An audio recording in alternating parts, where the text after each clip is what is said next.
Bonjour chers frères et sœurs, je vous salue vous qui croyez en Dieu et qui êtes disciples du Christ Jésus.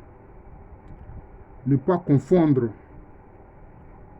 la doctrine du Christ Jésus, son amour divin, avec ceux qui se sont réclamés de lui, mais qui n'ont pas fait sa volonté, qui ont pratiqué l'esclavage, qui ont fait la colonisation avec le travail forcé et qui perpétuent le néocolonialisme. Les cathédrales qu'ils ont bâties n'ont servi à rien et ils n'ont pas été dignes de l'amour du Christ. Ils n'ont même pas été dignes parmi eux de ceux qui sont devenus des saints. Voilà, c'est ce que je dis. C'est ma position de disciple du Christ et africain. Voilà. Alors, donc, nous allons poursuivre la série de vidéos sur les pouvoirs mystérieux de la foi. Pouvoirs mystérieux de la foi de Jean Guiton, qui est théologien, et Jean-Jacques Antier, qui est historien. Voilà, donc nous continuons la série sur cet ouvrage-là. Voilà, sur cet ouvrage. C'est vraiment important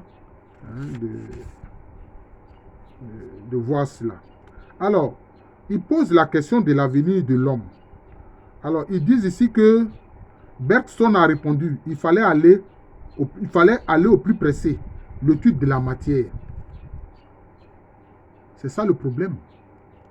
Mais, comme disait un philosophe, plus de science rapproche de Dieu et le fait découvrir. Moins de science éloigne de Dieu. C'est cela. Donc, il ne faut pas opposer la science et la foi. J'ai même failli dire la conscience. Parce que l'homme n'est pas que seulement corps. Voilà.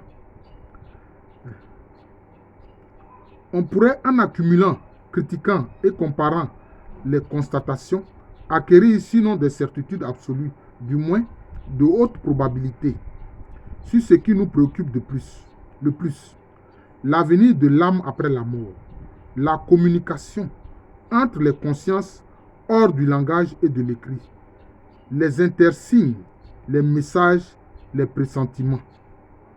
Voilà, c'est ça. Et ceux qui ont connu ce qu'on appelle l'émis, c'est-à-dire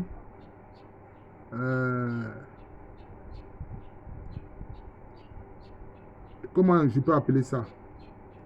Bon, ils appellent ça EMI, mais les Anglais appellent ça NDA. Et ils appellent ça Near Death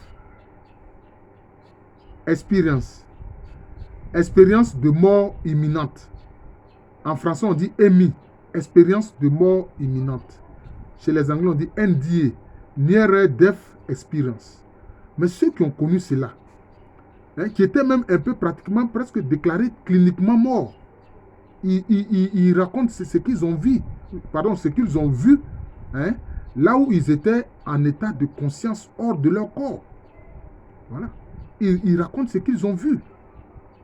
Et ça, c'est important. Donc, vous pourrez, chers frères et sœurs, aller sur YouTube et puis taper les expériences de mort imminente. Vous allez voir des gens qui parlent des expériences de mort imminente qu'ils ont eues. Certains sont des scientifiques, d'autres sont des hommes ordinaires. Il y en a même qui sont des enfants, qui ont dit ce qu'ils ont vu. Vous voyez, dans cette expérience hors de leur corps. Donc, vous voyez qu'on comprend alors que l'être humain n'est pas seulement corps. Il est aussi esprit, il est aussi âme.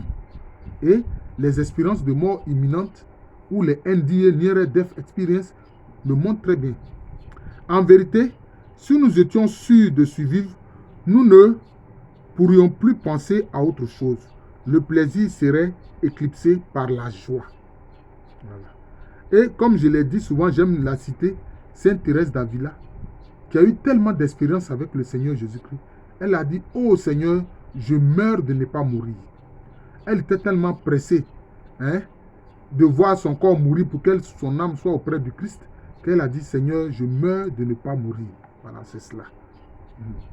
Bergson qualifie les phénomènes comme ce qu'il y a d'inférieur dans les âmes, le dernier degré de la spiritualité.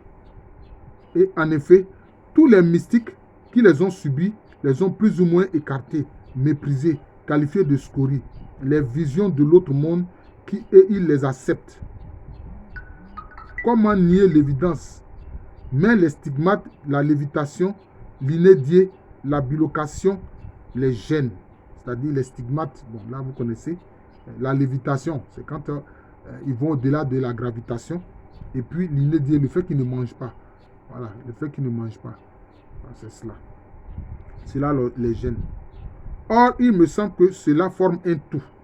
Saint Paul parle dans sa lettre aux Romains de la puissance des miracles et des prodiges qu'il ne dissocie pas de la puissance de l'Esprit de Dieu, de son amour. Donc cela veut dire quoi?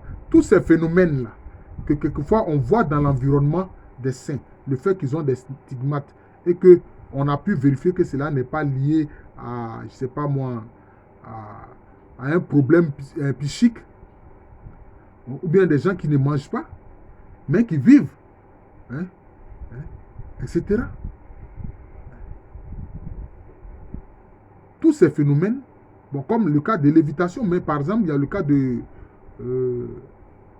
Saint Joseph de Cupertino, qui lui volait même comme un oiseau. Et des gens en ont été témoins et ont témoigné de cela. Vous voyez, tout ça, ce sont des phénomènes qui font que, bon, on voit alors, comme Paul le dit, que c'est comme une intrusion de l'Esprit Saint dans la vie du corps de l'être humain, dans la vie de l'être humain. Voilà, c'est cela. L'inédié, que la médecine appelle anorexie, est un phénomène complexe. Il existe deux grands types d'anorexie.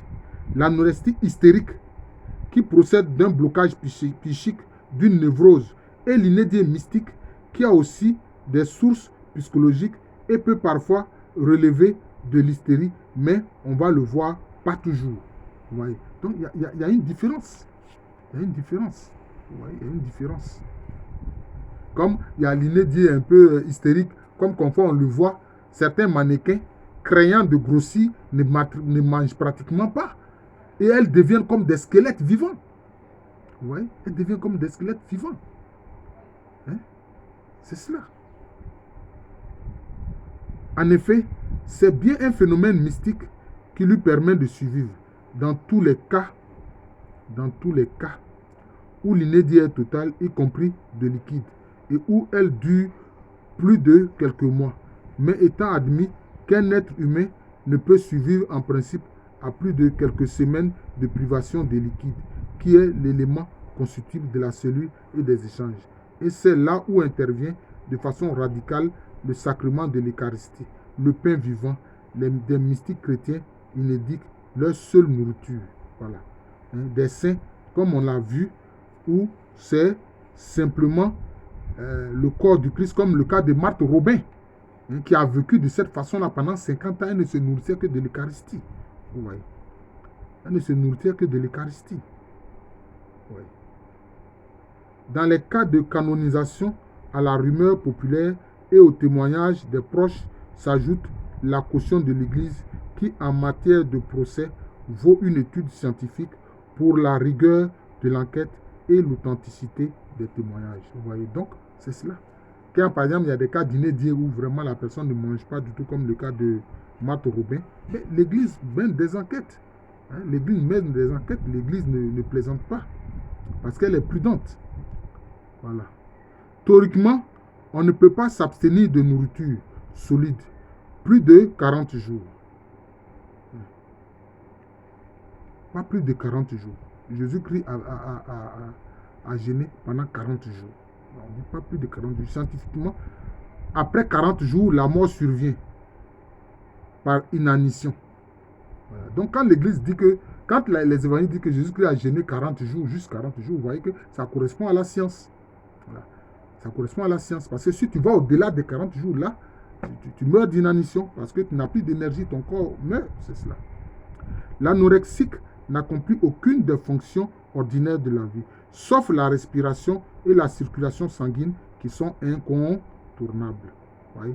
Parce que la respiration et la circulation sanguine, ça ne dépend même pas de nous. Parce que quand nous dormons, nous continuons de respirer alors que nous dormons. Notre conscience objective n'est plus là. Et puis aussi, le sang circule aussi sans nous. Vous voyez? Donc c'est ça, il y a des choses qui se font sans nous. Voilà, c'est lié à la création de Dieu, de ce que Dieu a fait. Voilà. C'est pour ça que j'aime ce village qui a disparu malheureusement, qu'on appelait en hébreu ça Eden Kamamboadier. C'est-à-dire que Dieu, le Créateur, a créé quelque chose. Voilà, c'est ça. C'est ce que ça veut dire. C'est en langue d'huile. Les vrais souffrent de la maladie de Simons, trahissant l'atteinte hypothalamique de l'axe gonadotrope, entraînant un déficit de fonction de l'hypophyse. Bon, là, c'est quand vraiment c'est anorexique là ne vient pas de Dieu en fait. Voilà. Quand ça ne vient pas de Dieu, c'est cela. Dans les deux cas qui peuvent s'interpréter, on constate l'impossibilité de manger car manger rend malade. C'est ce qui distingue le jeûne de Gandhi, purement volontaire et contrôlé, de celui de Matt Robin, involontaire, dont il est impossible de dire s'il vient de lésions cérébrales, d'une névrose ou autre chose. Mais ça ne peut pas venir d'une névrose parce qu'elle a vécu ça pendant 50 ans. Et elle a dit que c'est lors d'une vision, elle a vu le Seigneur Jésus qui lui a demandé, veux-tu être contre moi? Parce qu'il a dit, il a promis. Qu'est-ce qu'il a dit dans sa parole? Il a promis quelque chose. Dans sa parole, il a promis quelque chose. Qu'est-ce qu'il a dit? Ils n'auront plus ni faim ni soif. L'agneau les conduira aux sources des eaux vives. Dans l'Apocalypse, chapitre 7, verset 16. C'est ce qui est dit. Ils n'auront plus faim, ils n'auront plus soif. C'est cela. Et là, ceux qui vivent dans leur chair ces paroles du Christ Jésus, bon, mais ils vivent de quoi? En fait, ils vivent de l'Eucharistie. Voilà, ils vivent du corps et du sang de Jésus-Christ. C'est cela. Voilà. On distingue encore les anorexiques partiels qui s'abstiennent de toute nourriture solide et liquide, mais boivent de l'eau qui n'est pas un aliment, et les anorexiques complets, comme Marthe Robin, qui ne peuvent même pas déglutir, c'est-à-dire qu'elles ne peuvent même pas digérer. Même pas digérer. Voilà. Donc c'est cela. Autre est l'abstinence mystique, qui laisse intactes les facultés mentales, parfois physiques, et ne détruit ni la santé, ni même le dynamisme. Vous voyez? Donc c'est cela. Sainte Catherine de Sienne, on dit, bon, elle gênait beaucoup, mais pourtant elle était une femme très, très dynamique. Vous voyez? Très dynamique. C'est cela, très dynamique. Il existe quelque chose de plus fort que les idées scientifiques et les notions de physiologie. Même énoncées par Claude Bernard, ce sont les faits. Près de la stigmatisée Hélène Ostermari, des cierges brûlaient parfois sans se consumer. Oui, donc c'est cela. Mais comment un cierge peut brûler sans se consumer? Comme dans le cas du buisson ardent que Moshe a vu. Mais parce que ça, c'est l'intervention divine. C'est l'intervention divine. C'est l'intervention divine qui explique cela. C'est l'intervention divine qui explique cela. Ce n'est pas autre chose que l'intervention divine. Voilà. Donc il faut comprendre cela. Cet ouvrage est tellement important. Alors nous allons nous arrêter là. Bon, là aussi, maintenant, dans cette partie-là de l'ouvrage, il parle des grands inédits. Là, c'est les personnes dont il parle, qui ont vécu cela. Bon, peut-être que nous allons indiquer ces grands inédits-là dans la prochaine vidéo. Voilà. Je vous remercie. Je suis le frère Jean de l'amour de Jésus. C'est mon nom spirituel. Et à l'état civil, je suis le professeur Alou Kwame René. Oui, le Saint-Esprit continue d'accomplir des miracles dans la vie de ceux qui sont les disciples de Jésus-Christ. Voilà. Parce que Jésus est le même hier, aujourd'hui et éternellement. Voilà. Il a dit, je m'en vais vers le Père, donc vous ferez des choses encore plus grandes. Donc c'est cela. Et les miracles, ça sort de l'univers scientifique. Ça sort de la logique. Et comme ça sort de la logique, ça perturbe l'homme ordinaire. Ça perturbe l'homme ordinaire. Mais celui qui croit dans le Christ, qui est disciple de Jésus-Christ, il sait que l'Esprit Saint agit. Et l'Esprit Saint est Dieu, il est tout puissant. Voilà. Il a pouvoir sur les lois physiques. Il a pouvoir sur les lois chimiques. Voilà. Il a pouvoir sur les lois mathématiques. C'est tout.